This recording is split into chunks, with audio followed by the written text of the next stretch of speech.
കണ്ണൂരിൽ കഴിഞ്ഞ ദിവസം നടന്ന ഡിജിറ്റൽ അറസ്റ്റ് തട്ടിപ്പിലൂടെ ഒരു വയോധികയ്ക്കും കുടുംബത്തിനും നഷ്ടമായത് 1.5 കോടി രൂപയാണ്. എന്നാൽ വീണ്ടും തുക നഷ്ടമാകുന്നതിന് മുൻപ് ഇത് തട്ടിപ്പാണെന്ന് തിരിച്ചറിയാൻ സാധിച്ചത് കണ്ണൂർ യെസ് ബാങ്ക് ജീവനക്കാരുടെ ഇടപെടൽ മൂലമാണ്. അവർക്ക് തോന്നിയ സംശയമാണ് കൂടുതൽ പണം നഷ്ടപ്പെടുന്നത് ഒഴിവാക്കാൻ സാധിച്ചത്. കണ്ണൂരിൽ നിന്ന് അജീഷ് ജയകുമാർ തയ്യാറാക്കിയ റിപ്പോർട്ടിലേക്ക്. കഴിഞ്ഞ ദിവസമാണ് കണ്ണൂർ സിറ്റി സ്വദേശിയായിട്ടുള്ള ഒരു വയോധികയ്ക്ക് 1.5 കോടി രൂപ ഡിജിറ്റൽ അറസ്റ്റിലൂടെ നഷ്ടമായത്. അന്ന് തട്ടിപ്പ് സംഘം ഇവരെ ഏതാണ്ട് ഒരു മാസത്തോളമാണ് അവരുടെ വലയിൽ നിർത്തിയത്. അന്ന് ഈ യെസ് ബാങ്കിൻ്റെ ജീവനക്കാരുടെ സമയോചിതമായ ഇടപെടൽ കാരണമാണ് കൂടുതൽ തുക നഷ്ടപ്പെടാതെ അത് പോലീസിൽ അറിയിക്കാൻ സാധിച്ചത്. അപ്പോൾ യെസ് ബാങ്കിലെ അന്നത്തെ ജീവനക്കാരത് കണ്ടുപിടിച്ച ആളുകൾ നമ്മളോടൊപ്പം ഉണ്ട്. 77 90 വയസ്സുള്ള ആളുകളാണ് ഇവർ രണ്ടുപേരും. അപ്പോൾ ഇവരിവിടെ വന്നത് ഇവരൊരു വാണിജ്യ ആവശ്യത്തിന് വേണ്ടിയിട്ടുള്ളൊരു ഫണ്ടിനെ കുറച്ച് നമുക്ക് ഇവിടുന്ന് പുറത്തേക്ക് അയക്കണം എന്നുള്ള രീതിയിലാണ് ഇവിടെ വന്നത് ആദ്യം.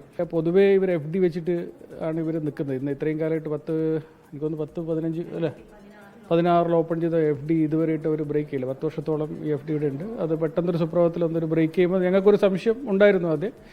അപ്പോൾ ആ സംശയത്തിൻ്റെ ബേസിൽ ഈ ഫണ്ട് പോയ ബാങ്കിൽ ഞങ്ങൾ വെറുതെ ഒന്ന് വിളിച്ച് വെരിഫൈ ചെയ്തായിരുന്നു. അപ്പോൾ ഞങ്ങളുടെ അടുത്ത് മാത്രമല്ല മറ്റു പല ബാങ്കുകളിൽ നിന്നായിട്ട് അവിടെ ഒരു 59 ലക്ഷത്തിൻ്റെ മുകളിൽ എമൗണ്ട് ആ ഒരു പർട്ടിക്കുലർ സമയത്ത് അവിടെ വന്ന് കിടക്കുന്നുണ്ടെന്ന് പറഞ്ഞു. പിന്നീട് നമ്മൾ ചെക്ക് ചെയ്ത് 3-ാമത്തെ ദിവസം ഈ ഫണ്ട് ഞങ്ങളുടെ തന്നെ മറ്റൊരു ബ്രാഞ്ചിലേക്ക് വരുന്നതായിട്ട് ഒരു കറണ്ട് അക്കൗണ്ടിലേക്ക് വന്നതായിട്ട് ഞങ്ങൾ കണ്ടു. പിന്നീട് ഒരു പോലീസ് കംപ്ലയിൻ്റ് അതിലേക്ക് വന്നു. നമ്മുടെ ബാങ്കിൻ്റെ ഒരു ഇൻറ്റേർണൽ സർക്കിൾ അനുസരിച്ചിട്ട് സസ്പീഷ്യസ് ഫീൽ ചെയ്ത ബാങ്ക് അക്കൗണ്ട് ബ്ലോക്ക് ചെയ്യും. നമ്മളെ ടീം അത് ബ്ലോക്ക് ചെയ്തിട്ടുണ്ടായിരുന്നു. അതിൻ്റെ പിറ്റേ ദിവസം ഇവർ സ്വർണം എനിക്ക് ഏകദേശം 50 ലക്ഷത്തിൻ്റെ മുകളിൽ സ്വർണം ഇവർ വിറ്റിട്ട് നമ്മുടെ ബാങ്കിലേക്ക് വന്നിട്ട് പറഞ്ഞു ഞങ്ങൾക്ക് 6 RTGS ചെയ്യാനുണ്ട്. അതും ഈ പറഞ്ഞ അക്കൗണ്ടുകളൊന്നുമല്ല, വേറെ ഏതെല്ലാം അക്കൗണ്ട് ബോംബെ അങ്ങനെയുള്ള പല സ്ഥലങ്ങളിലുള്ള അക്കൗണ്ടുകളാണ് അദ്ദേഹം കണ്ടത്. അതിലേക്ക് അയക്കാൻ വേണ്ടിയിട്ട് പറഞ്ഞു. അപ്പോൾ ഞങ്ങൾക്കത് ഉറപ്പായത് കൊണ്ട് തന്നെ ഞങ്ങൾ ഇവരോട് പറഞ്ഞു സാറേ ഇത് നെഗറ്റീവായിട്ടുള്ള സംഭവമാണ്, ഇതൊരു ഫ്രോഡാണ്. പക്ഷേ കസ്റ്റമർ എപ്പോഴും അത് ഉൾക്കൊള്ളുന്നില്ല. കാരണം കസ്റ്റമർ